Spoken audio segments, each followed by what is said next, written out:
On the 26th of February, 1995, the oldest merchant bank in England ceased to exist, not from a recession, not from a market crash, from one man, at a desk in Singapore, with losses so large they exceeded the entire bank's capital reserves. The man responsible served 3 years in a Singapore prison. Then he wrote a book. Then corporations began paying him to stand on stages and explain how to manage financial risk. He accepted. The structure that put him in that prison and then on that stage, still operating. Barings Bank had survived the Napoleonic Wars. It had survived 2 world wars. It had financed the Louisiana Purchase. It was the bank of the British royal family. 233 years. Gone in 6 weeks. The media called Nick Leeson a rogue trader. That word rogue does a lot of work. It implies one bad actor operating outside an otherwise functioning system. It suggests the system worked. It just had one faulty part. Remove the part, problem solved. But Leeson's behavior was not abnormal. It was the predictable output of a system designed, whether intentionally or not, to produce exactly this outcome. There are 2 mechanisms that explain Barings Bank. Neither of them is Nick Leeson. Nick Leeson grew up in Watford, working class, left school at 18. He talked his way into banking through persistence rather than credentials. By his mid-20s, he was working for Barings in Jakarta, untangling a settlement backlog that had been ignored for years. He fixed it. Barings noticed. In 1992, they sent him to Singapore to run their futures trading operation on the floor of the Singapore International Monetary Exchange. Within months, Leeson was producing extraordinary results.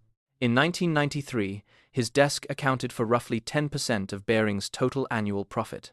London loved him. Nobody questioned him. Here is what London did not know. From almost the very beginning, Leeson had been using a hidden account to conceal his losses. Account number 88,888. 5 8s. 8 is considered deeply lucky in Chinese culture. 5 of them even more so. Nick Leeson named his secret fraud account after a Chinese lucky number. It was originally opened to cover a clerical error made by a junior colleague. It became the burial ground for every losing trade he wanted to hide. By the time it was discovered, it contained losses of $1.4 billion. Throughout 1993 and 94, Leeson's public positions kept generating profit. His hidden losses kept growing. He covered the gap by taking increasingly large bets on the Nikkei Japan's main stock market index. Specifically, he was selling short straddles. A short straddle is a bet that a market will not rise or fall outside a certain range. As long as the Nikkei stayed calm, the position generated income. As long as it stayed calm. On the 17th of January, 1995, a magnitude 6.9 earthquake struck the city of Kobe, Japan. The earthquake killed 6,434 people. It also moved markets. In the days that followed, the Nikkei dropped sharply. Leeson's short straddle positions his bets that the market would stay calm were suddenly, catastrophically wrong. A position that was already bleeding money began hemorrhaging it. What did Leeson do? He doubled down. He bought more Nikkei futures, betting the market would recover. It didn't. He bought more. It fell further. He bought more. By the time Barings management in London understood what was happening, the losses had exceeded £800 million more than the entire bank's capital. Behavioral economists call this escalation of commitment. The deeper you are in a losing position, the harder it becomes to exit it. Not because the maths changes, because the psychology does. Cutting the loss means admitting the loss. Admitting the loss means confronting everything that came before it. So instead you double down. You tell yourself the market will turn. One more position. One more day. This is not irrational in any clinical sense. It is a predictable human response when the psychological cost of stopping feels greater than the cost of continuing. Every trader who has ever blown up a fund has experienced this exact feeling. Most of them made the same choice Leeson made. But escalation of commitment explains Leeson's psychology. It does not explain why nobody stopped him.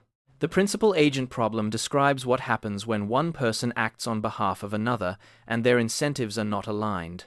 The classic version: a financial advisor who earns commission on products they sell to you.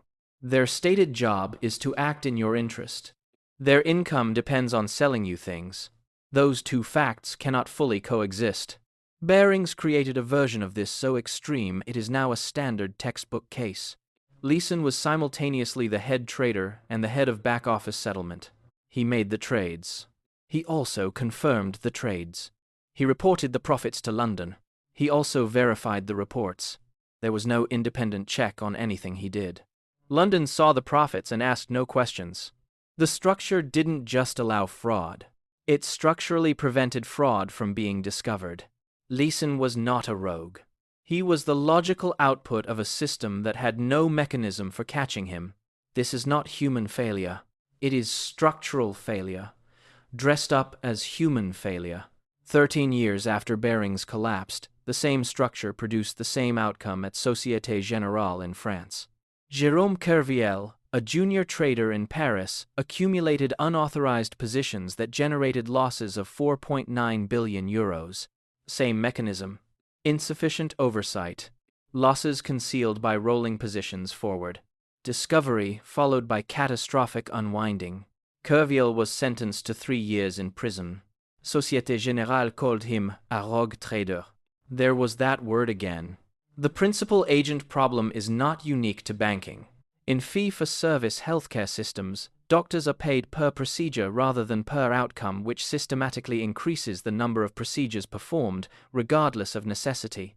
Fund managers charge fees on assets under management, whether those assets grow or shrink, which creates incentives to grow the fund, not necessarily to protect it.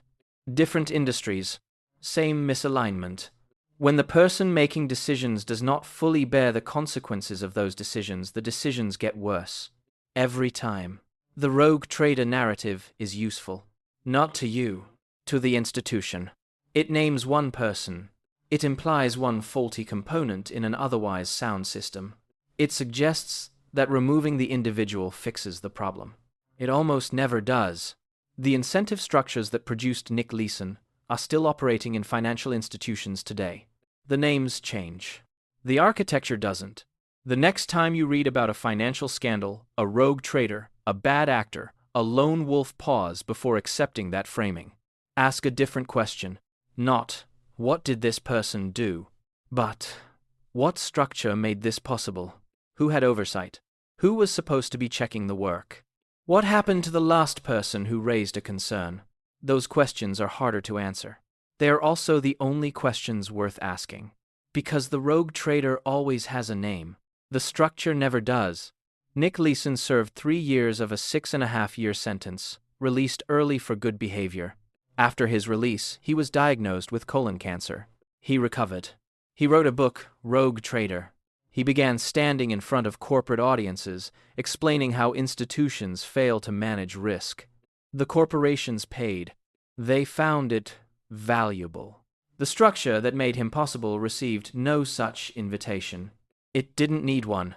It was already inside the room. And if this made you see something differently, there's more where that came from. Like, share, and subscribe.